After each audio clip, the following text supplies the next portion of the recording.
Maraming nagtatanong sa akin kung kailan nga ba dapat mag-change oil. So ngayon pag-uusapan natin yung tungkol sa pagpapalit ng langis sa mga motor. Yung mga motor natin makikita nyo yan sa maintenance schedule mismo sa user manual. Like for example, kapag brand nyo yung unit, nakalagay doon either first 500 kilometers or first 1,000 kilometers, kailangan mo nang palitan yung langis. Yun yung tinatawag nila na break-in period. Kasi sa break-in period na yon, medyo nag-grind pa yung mga pyesa-pyesa sa loob ng makina, kaya medyo nakakayas yung mga metal debris na nasasala nung strainer screen kapag ka mga ganitong motor na mga scooter, or more specifically sa Honda. Tapos ang next na nakalagay doon na change oil interval is sa Honda every 6,000. Pero ako kasi hindi ko sinusunod yun, yung every 6,000 na akong papalit ng engine oil. Ang ginagawa ko is every 500 kilometers chine-check ko yung oil level and condition, kung malabnaw na ba siya, kung maitim na, tapos yung level niya kung bumaba na ba or nagbawas na. Ang method na ginagamit ko pang check is yung dipstick mismo. Meron din yan sa user manual na nakalagay doon, dapat nandun lang sa gitna ng dulong part na merong parang pa-XX na ganon. Every 500 kilometers sine-check ko yon, tapos kung nagbawas nga tapap ako hanggang sa maramdaman ko na malabnaw na yung langis kapag ginaganyan ko, kasi ang langis kapag matagal nang ginagamit nagde-degrade yan. Kapag kasi malabnaw na yung engine oil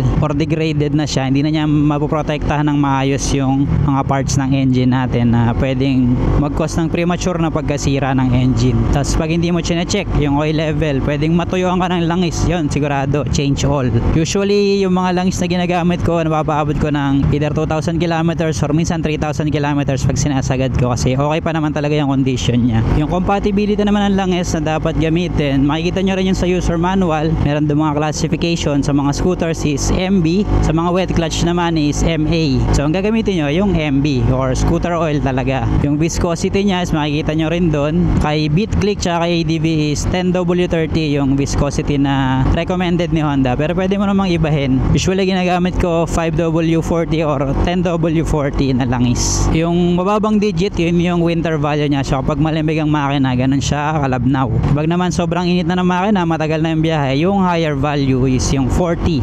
Yan naman yung lapot niya. Meron din yung minimum na API rating na para sa compatibility niya, kagaya ng Honda Beat SG or higher tsaka Click SG din. ADB naman is SJ or higher. Yung mga gamit kong langis ngayon, either SM, SN ang API classification niya. Flash ko sa screen yung API classifications. Consider nyo rin yun pag pipili kayo ng engine oil na gagamitin. Sama na rin natin syempre yung gear oil. Ang gear oil naman sa Honda every 2 years ang palit. Pero ako ang ginagawa ko, nagpapalit ako ng gear oil yun every year, or kapag napapalusong ako sa baha na medyo malalim, posible kasi na napapasukan yun yung breather hose ng gearbox, pinapalitan ko na kapag kaganon. So, sa gear oil okay naman yung Honda, hindi naman kasi basta-basta na degrade talaga, kasi hindi sobrang umiinit talaga yung gearbox natin, yung loob. Hindi kagaya ng init ng loob ng makina mismo, kaya nangingitim yung langis pag nag-change oil kayo. Engine oil capacity naman, depende pa rin kung halimbawa sa ilalim ka lang magde-drain, depende sa motor kung ilan yung nakalagay. Usually meron yan, makikita kayo sa dipstick mismo. Kapag nag-drain lang kayo sa ilalim, tingnan nyo yung dipstick, doon yung makikita kung ilang ml ng langis ang kailangan yung ilagay. Ngayon kapag halimbawa nag-drain kayo sa ilalim, tapos nag-drain din kayo doon sa gilid or doon sa strainer, naka-indicate din yun sa user manual kung ilan yung ilalagay nyo. Usually mas madami ang ilalagay nyo, kasi mas marami kayong made-drain na oil pag binuksan nyo rin yun. Depende siya sa motor yung dami ng engine oil na ilalagay or engine oil capacity. Ngayon syempre, para makapag-change oil kayo, kailangan nyo ng tools na pang change oil. Engine oil drain bolt is 12mm na socket. Sa gear oil yung drain bolt tsaka yung salinan, ganoon din, 12mm din yung socket nya. Sa Honda to Tapos yung sa may side ng strainer screen cap, yung cover, 17mm yung kay Honda. Sa ibang motor pwedeng iba, check nyo na lang ako anong sukat, pero para sigurado pwede kayong bumili nung 12 pieces na combination na socket wrench.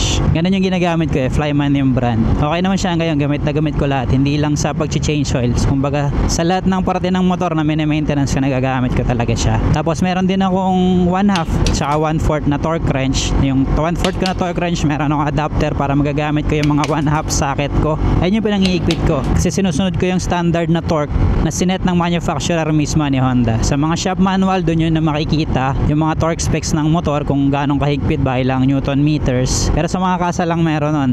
Ang ginawa ko na lang, pinicturean ko na sabi ako sa kanila kung okay lang ba na picturean ko para may kopya ako or para alam ko yung mga torque values ng motor. Mahirap din kasi na tansyahan lang pagka hihigpitan mo, pwedeng ma-over tighten yung mga bolts na pwedeng mag-cause ng pag-loss thread. Kaya nag-invest na rin ako sa torque wrench para yun nga, sakto lagi yung torque specs ng paghihigpit ko.